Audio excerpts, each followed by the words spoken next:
Welcome back. I'm Michelle Park here with the latest weather forecast. After all that rain, it's still gray overhead. However, it's expected to clear up throughout the afternoon, leaving us with partly cloudy skies. Now, the wind is expected to ease up as well, and as the conditions calm down for the mild afternoon, but it won't be as warm as yesterday when temperatures were lingering in the 20s. Now, looking at the weekend forecast, the rain continues starting on Saturday afternoon on Jeju Island and on Jeolla, the provinces, eventually moving across the country by this evening. Now, it should clear up on Sunday morning.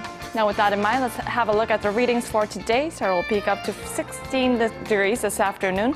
Meanwhile, the southern regions such as Gwangju and Busan will top to 16 and 21 degrees.